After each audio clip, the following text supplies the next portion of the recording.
اور ان کے سیاسی کیریئر کی ایک نئی راہ دکھاتی ہے۔ کامیابی حاصل کرنے کے لیے آصف الزرداری نے محنت، استقامت اور سیاسی ذہنیت کا استعمال کیا، اور ان کی قیادت میں پاکستان پیپلز پارٹی نے مختلف مسائل کا سامنا کیا اور ملک کی سیاست میں اہم کردار ادا کیا۔ ان کی کامیابی کا راز ان کے استقامت اور مستقل محنت میں ہے۔ بچپن سے لے کے بڑھتے ہوئے آصف الزرداری کا سفر بہت ہی متنوع اور دلچسپ رہا ہے۔ ان کا بچپن معاشی مشکلات اور سیاسی دیاری کار کی تھام کے لیے دوران بڑھا ہوا ہے۔ زرداری نے کراچی کے مختلف مقامات پر رہتے ہوئے اپنی تعلیم مکمل کی اور بعد میں برطانیہ جانے کا فیصلہ کیا۔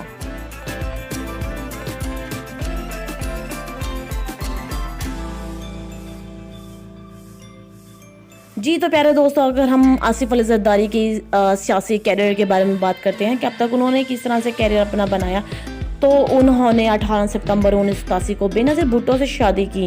پاکستانی ثقافت کے مطابق طے شدہ شادی کو ابتدائی طور پر ایک غیر متوقع محض سمجھا جاتا تھا۔ کراچی میں غروب آفتاب کی شاندار تقریب کے بعد رات کی بے پناہ تقریبات ہوئی، جس میں 1 لاکھ سے زیادہ لوگوں نے شرکت کی۔ اس شادی نے ایسے ملک میں بھٹو کی سیاسی پوزیشن کو بڑھایا جہاں بڑی عمر کی غیر شادی شدہ خواتین کو برا بھلا کہا جاتا تھا۔ زرداری نے سیاست سے دور رہنے پر رضامندی سے اپنے اہلیہ کے خواہشات کو ٹال دیا۔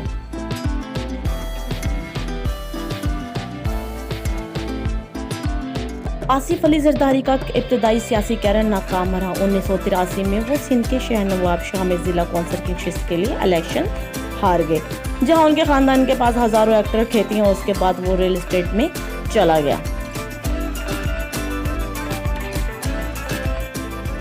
1988 میں جنرل محمود ضیاء الحق کی سوچ جب ان کا دیرہ درمیانی ہوا میں پھٹ گیا تھا۔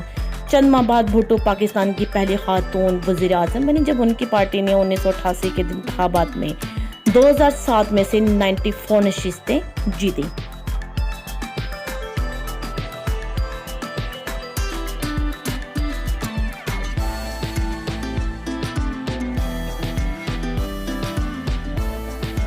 جی تو پیارے دوستو، آصف الزرداری 9 ستمبر 2008 کے افتتاح کے موقع پر افغان صدر حامد کرزئی مہمان خصوصی تھے، جو کہ افغانستان پاکستان سرحد پر قبائلی شورش سے نپٹنے کے لیے دونوں ممالک کے درمیان قریبی تعاون کا اشارہ تھا۔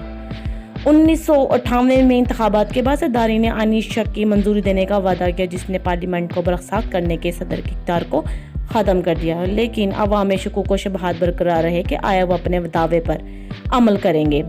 ان کی معاشی قابلیت پر ان کے الزامات کے بعد سوال اٹھائے گئے کہ انہوں نے عرفت زرد کی سبسڈی کے بعد انجان کی خریداری کی قیمتوں میں اضافہ کیا اور کیپٹل گین ٹیکس کو ختم کر دیا۔ ان کی پہلی پارلیمانی تقریر 20 ستمبر کو اسلام آباد میرٹ ہوٹل میں ہونے والے سے چھائی ہوئی تھی، اور کچھ دن بعد وہ بطور صدر اپنے پہلے غیر ملکی دورے پر نیو یارک شہر میں اقوام متحدہ کے ہیڈ کوارٹر گئے۔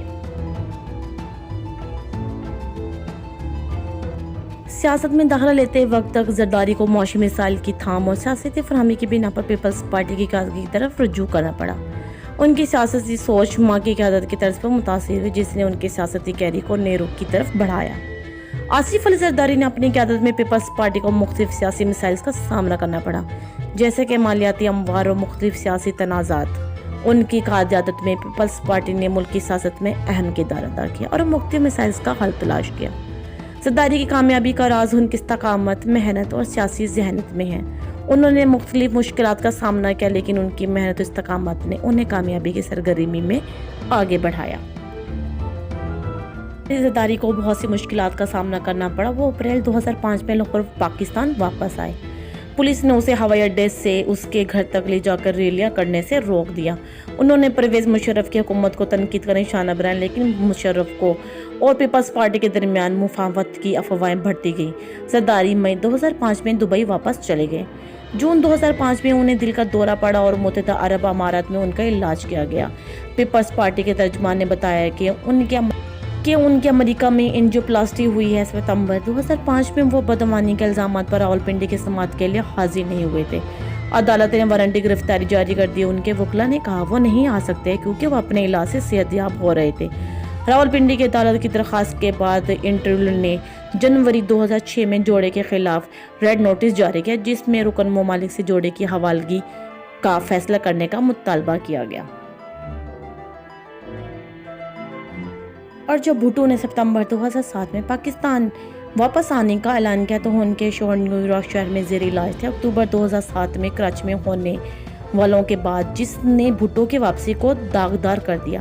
اس نے پاکستانی انٹیلیجنس سروس پر ان کے پیچھے ہونے کا الزام لگایا اور دعویٰ کیا کہ اکثریت پسندوں میں سے نہیں ہے تو وہ بھٹو کے ساتھ نہیں گے اور اپنی بیٹیوں کے ساتھ رہے۔ بھٹو نے چیف تفتیش کار کو ہٹانے کا مطالبہ کیا کیونکہ اس نے دعویٰ کیا تھا کہ وہ 1999 میں جیل میں زرداری کے مبینہ تشدد میں ملوث تھے۔ جی تو دوستو، یہ تھی ہمارے آصف زرداری کی مکمل بایوگرافی۔ امید ہے کہ آپ کو ویڈیو پسند آئی ہوگی اور آپ کو آصف زرداری کی دلچسپ کہانی سے مطلع کیا گیا۔ میں ہوں علیشہ اور آپ کے میزبان، اور امید ہے آپ اس ویڈیو کے لیے ہمارے چینل پہ آئیں گے۔ شکریہ کہ میرے ساتھ رہیں اور اپنی دعا میں یاد رکھیں۔ تب تک کے لیے اللہ حافظ، ملتے ہیں نیکسٹ ویڈیو کے ساتھ۔